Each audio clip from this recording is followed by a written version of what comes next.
Bismillahirrahmanirrahim. Assalamu alaikum students. My name is Abdurrahman and I'm teaching you biology. Students, this is the continuity of the previous session. Plant hormones हमने start किए हुए थे. जो remaining hormones आपके syllabus में शामिल हैं, इनके functions देखते हैं one by one board पे.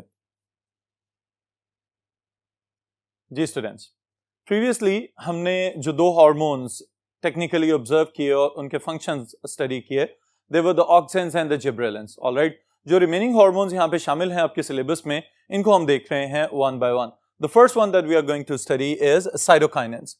साइटोकाइनेंस स्टूडेंट्स बुनियादी तौर पे याद रखिएगा कि दीज आर नोन एज और generally known as the hormones of the lateral growth. Alright, यानी पौधों की एक तो एपिकल ग्रोथ हो रही है जो हाइट में इजाफा होता हुआ नजर आ रहा है, वो करवा रहा होता है ऑक्सिन और उसको सपोर्ट कर रहा होता है जिब्रेलिन्स. ऑलराइट, तो यहां पे ये बात याद रखिएगा कि जितने झाड़ी नुमा पौधे हैं जिनका फैलाव ज्यादा है या लेटरल ब्रांचेस वगैरह या लीव्स जितने ज्यादा ग्रो करते हुए नजर आते हैं, they are due to the cytokinins. Alright, so one by one इसको देखते हैं. The first function is it promotes stem growth by cell division in apical meristem and cambium. अब students, apical meristem those meristematic tissues which are present at the tip. Alright, यानी कि जो पौधे के main access को growth करवा रहे हैं उसको हम कहेंगे कि these are the apical meristems. फिर दूसरा लफ्ज जो यहाँ पे इस्तेमाल हो रहा है कैम्बियम. कैम्बियम से आप लोग बखूबी वाकिफ हैं. Vascular cambium and the cork cambium, ये भी बुनियादी तौर पे वही सेल्स जो अनडिफरेंशिएटेड हैं और कभी भी ग्रो करने की सलाहियत रखते हैं और प्लांट्स की सेकेंडरी ग्रोथ में खास तौर पे बहुत ज्यादा सिग्निफिकेंट है.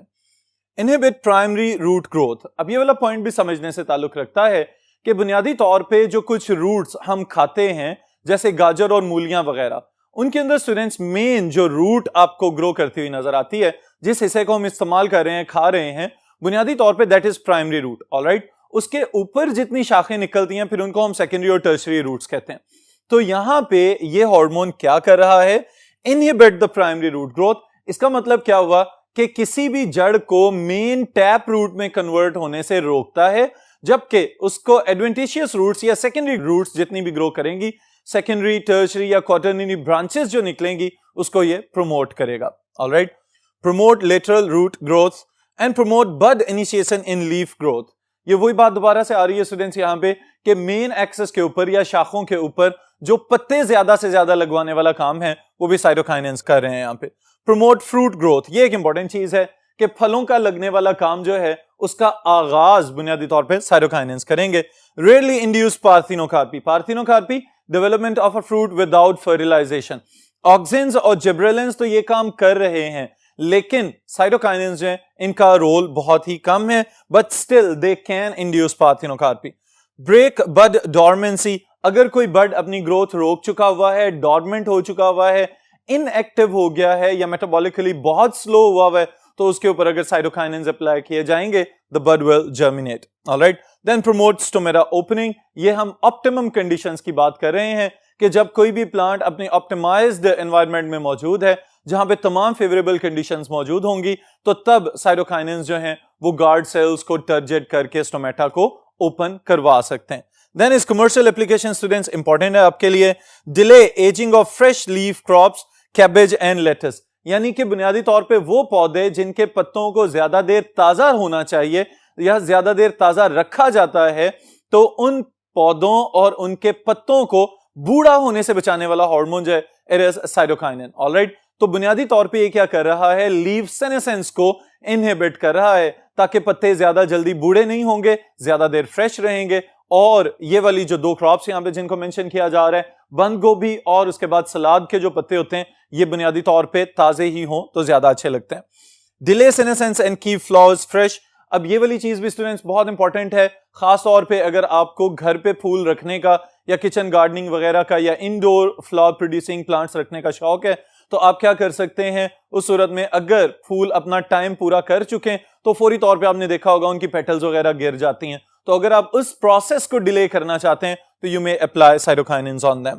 Used to break dormancy of some seeds. और फिर उसके साथ ही साथ बीज वगैरह, बुनियादी तौर पे आपको याद हो तो जिब्रेलिन्स में हमने पढ़ा था कि जिब्रेलिन्स आर द वर्नेलिन्स और वो स्पेसिफिक हैं सीड डॉर्मेंसी को ब्रेक करने के लिए, लेकिन साइटोकाइनेंस यहां पे इनको हेल्प आउट कर रहे हैं. Alright students, so next hormone is abscisic acid. जी students, abscisic acid generally known as inhibitors. यानी वो तमाम काम जो पिछले हार्मोन्स कर रहे हैं या उनको प्रमोट करते हुए नजर आएंगे, एब्सिसिक एसिड हमेशा उनसे उलट ही काम करता हुआ नजर आएगा।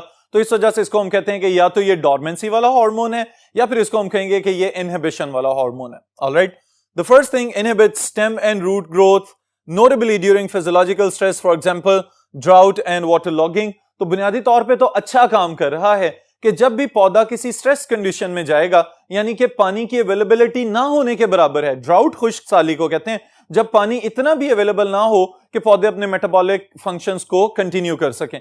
और फिर उसके बाद वाटर लॉगिंग, या फिर पानी इतनी ज्यादा मिकदार में अवेलेबल हो कि उसकी वजह से जड़ों के गलने का खतरा पैदा हो जाए, तो उस सूरत में भी हम कहते हैं कि this is a stress situation. Alright, तो दोनों कंडीशंस में बुनियादी तौर पे एब्सिसिक एसिड क्या करेगा, गार्ड सेल्स को फौरन फ्लैसिड करवा देगा and the stomatal openings they will be closed.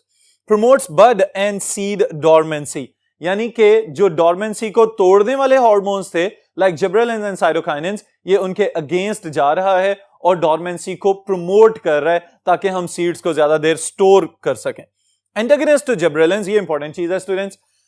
Promote flowering in short day plants, inhibit in long day plants. Gibberellins में हमने ये चीज पढ़ी थी कि वहां पे क्या हो रहा है, लॉन्ग डे प्लांट्स की फ्लावरिंग और फ्रूट प्रोडक्शन को प्रमोट करते हैं और शॉर्ट डे प्लांट्स की फ्रूट प्रोडक्शन और फ्लावर प्रोडक्शन को इनहिबिट करते हैं। तो ये उसके उलट काम कर रहा है, यानी एब्सिसिक एसिड सर्दियों वाले प्लांट्स के अंदर ज्यादा फूल और ज्यादा फल लगवा सकेगा अकॉर्डिंग टू द कॉन्टिनेंट जहां पे हम रह रहे हैं। प्रमोट्स लीफ सेनेसेंस, बुढ़ापे वाला हार्मोन, यानी कि पौधों को जल्दी मैच्योर करवा देगा, उनके जितने वेजिटेटिव पार्ट्स हैं वो ज्यादा जल्दी मैच्योरिटी की तरफ चले जाएंगे और बूढ़े हो जाएंगे। So actually it is increasing the process of ageing with in the plants. Alright, promote closing of stomata under conditions of water stress. दोबारा से वही बात आ रही है जो भी प्रीवियसली हमने डिस्कस की है कि पानी अगर कम होगा तो उस सूरत में एब्सिसिक एसिड फौरी तौर पे क्या करेगा, स्टोमेटा को क्लोज करवा देगा ताकि पानी को मजीद जाया होने से बचाया जा सके। ऑलराइट, कमर्शियल एप्लीकेशंस में स्टूडेंट एक ही चीज यहां पे मेंशन की गई है and that is really important कि जब आप चाह रहे होते हैं कि फलदार पौधे जो हैं वो अगर एक्सपेक्टेड हो या प्रिडिक्टेड हो कि कहीं कोई ऐसी मौसमी तब्दीली आने वाली है जिसकी वजह से आपके फलों का नुकसान हो जाएगा, तो उस सूरत में एब्सिसिक एसिड को स्प्रे किया जाता है फलदार पौधों के ऊपर। और एब्सिसिक एसिड क्या करता है, एक स्पेसिफिक काम करता है at the joint of the stock and the fruit, वहां पे एक रिंग बनाता है जिसे हम एब्सिशन रिंग कहते हैं।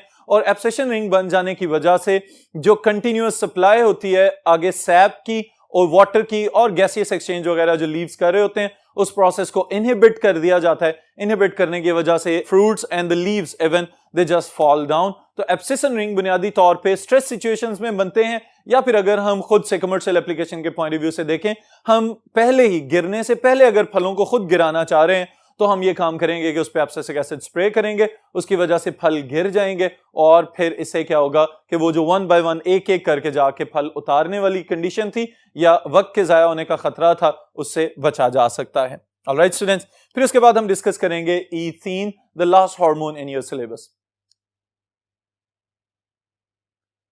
जी students, ethene generally known as the hormone of ripening. Alright, यानी फलों को पकाने वाला जो हार्मोन है जिसकी वजह से ये तमाम फल ग्रीन से किसी ना किसी दूसरे मैच्योर कलर में या राइप अप कलर में कन्वर्ट होते हैं। तो ये पहचान किसकी वजह से आ रही होती है, ईथीन की कॉन्सेंट्रेशन में इजाफा होने की वजह से। So it inhibits stem growth during stress, stems की ग्रोथ यानी कि सेल डिवीजन, सेल इलोंगेशन के अमल को रोक रहा है। फिर उसके साथ इनहिबिट्स रूट ग्रोथ, जड़ों को नहीं ज्यादा फलने फूलने देगा। ब्रेक्स डोर्मेंसी ऑफ बड, तो एब्सिसिक एसिड के अगेंस्ट जा रहा है ये भी कि एब्सिसिक एसिड जो डोर्मेंसी प्रमोट कर रहा है, बाकी सब हार्मोन्स की तरह ईथीन भी बड डोर्मेंसी को ब्रेक डाउन करेगा। प्रमोट फ्लावरिंग इन पाइनएप्पल, खास तौर पे अनानास का जिक्र किया गया है क्योंकि बुनियादी तौर पे ये वो फल है कि जिसमें हम ये भी कह सकते हैं कि ये पार्थिनोकार्पी को प्रमोट कर रहा है विदिन पाइनएप्पल। उसको पकाने में, उसकी फ्रूट सेटिंग में हर लिहाज से ethene is really important. Promotes fruit ripening, और बाकी जितने हमारे इर्द गिर्द पौधे मौजूद हैं उनके अंदर भी जो फल लग रहे हैं उनको मैच्योर करवाना और फिर उसके बाद पका देना और क्लोरोप्लास्ट वगैरह को ट्रांसफॉर्म करवा देना इनटू क्रोमोप्लास्ट, ये भी ईथीन की वजह से पॉसिबल होता है। Commercial application students really important है इसकी, स्पेशली आपके लिए शॉर्ट क्वेश्चंस के पॉइंट ऑफ व्यू से। इंड्यूसेस फ्लावरिंग इन पाइनएप्पल, ऊपर जो हम बात करके आ चुके हैं, simulate ripening of tomatoes and citrus fruits, यानी जितने भी हमारे ये किन्नू माल्टे मौसमिया वगैरह इस तरह के जो फल हैं उनको पकाने में मददगार है, और टमाटर जो हैं उनको ग्रीन से रेड में कन्वर्ट करना यानी पकाना, ये भी इसका काम है। फिर उसके बाद एक बहुत इंपॉर्टेंट चीज students, ethephon breaks down to release ethene in plants and is applied to rubber plant to stimulate flow of latex.